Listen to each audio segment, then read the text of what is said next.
PS5 madness has taken over everybody.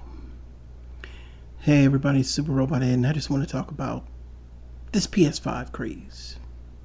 Now, I'm a gamer of sorts. I don't take gaming or even my toys collecting, I don't take super serious. Like, that's not an important thing to me. Like, half the time it's really trying to get sleep and trying to get off of work on time and just getting my mind right, because of the job I deal with.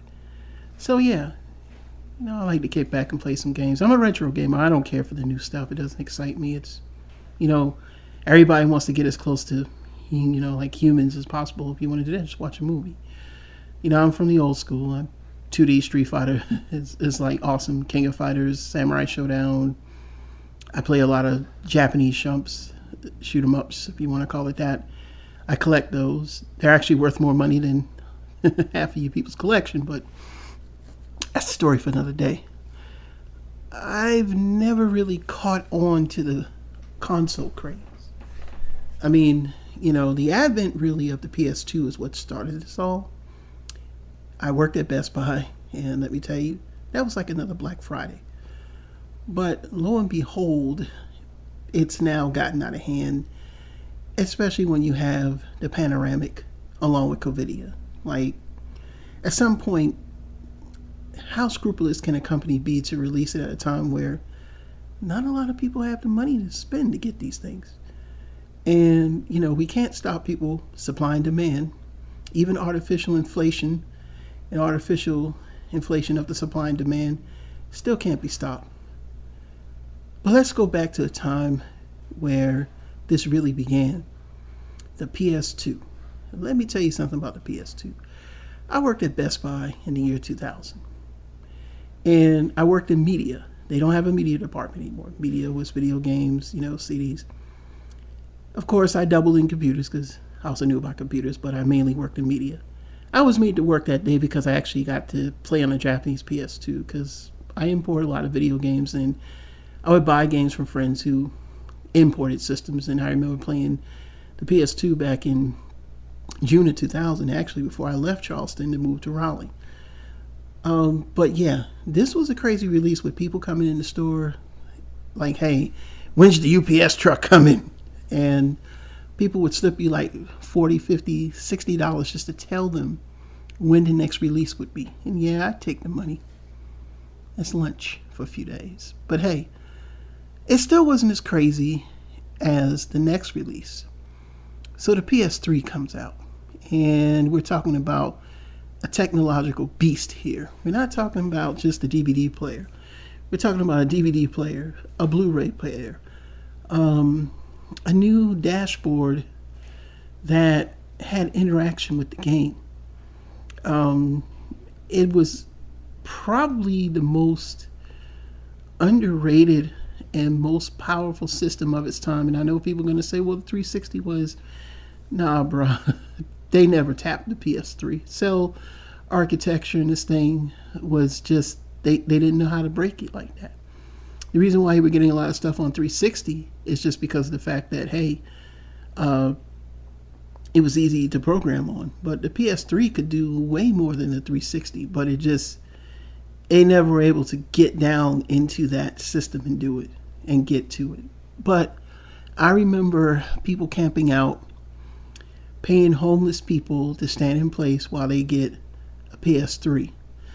The problem with that, though, is this came out during the beginning of a recession. Yes, we had a recession during the release of PS3, Black Friday of 2006. And I remember people buying the original PS3, the one that 60 gigabyte model that could play everything, had not just 4 USB ports, but it had all the different card slots and then Wi-Fi.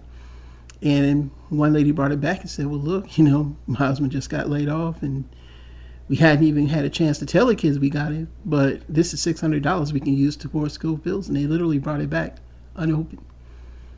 I don't think this lady was a scalper. She was a little sad looking. But a lot of people couldn't scalp this system as much as they thought they could because not a lot of people had money. This just goes to show you. Now, we're going to go to the PS4 real quick. And PS4, same thing. People camping out, people going crazy. You're talking about now we're on x86 architecture. Now we can supposedly get better games and game in 1080p, and with the Pro you can game in 4K. Is that not happened? Still hasn't happened. We were getting like 960p and all kind of weird resolutions on games.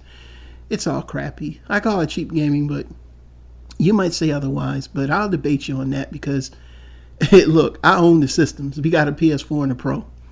And let me tell you something. It's computers can still do better. So seriously, man, hold your breath. But yeah, a lot of people camped out, really wanting to get this system for a while. It was hard to get. You had a PS4, people were shooting people, trying to rob you in your house. You couldn't really tell people you had a game system, man. Ain't that something? But yeah, mod release, same thing. I don't know what it is about the craze of Sony. All you can play Call of Duty and NBA Live.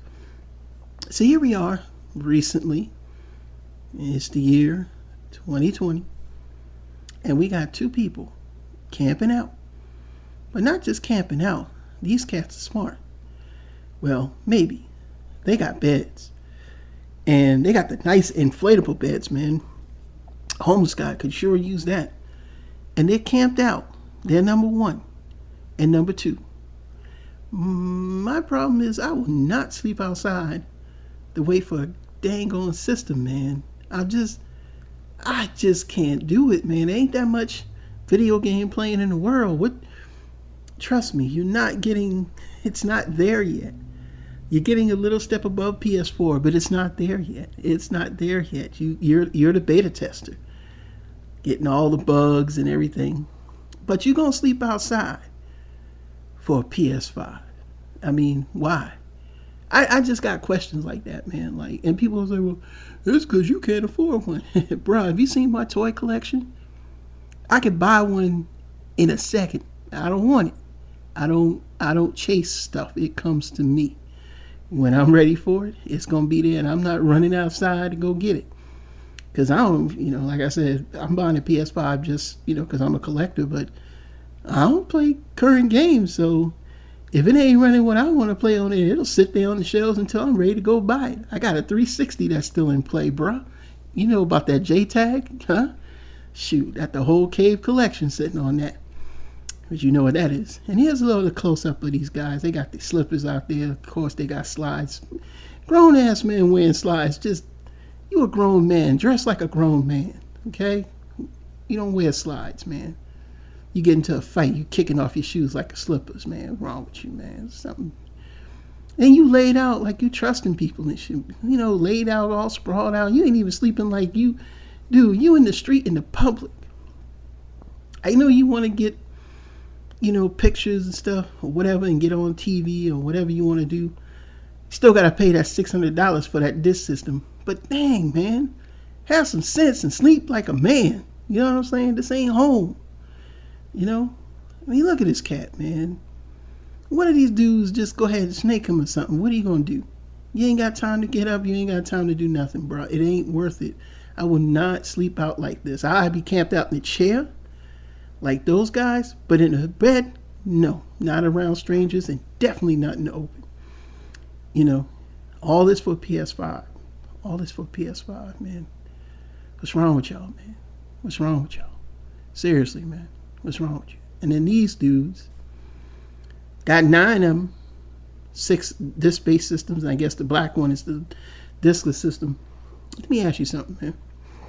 And they're like, well, my company, they're saying they're doing this for company. They're actually trying to get YouTubers to plug because they can't sell them.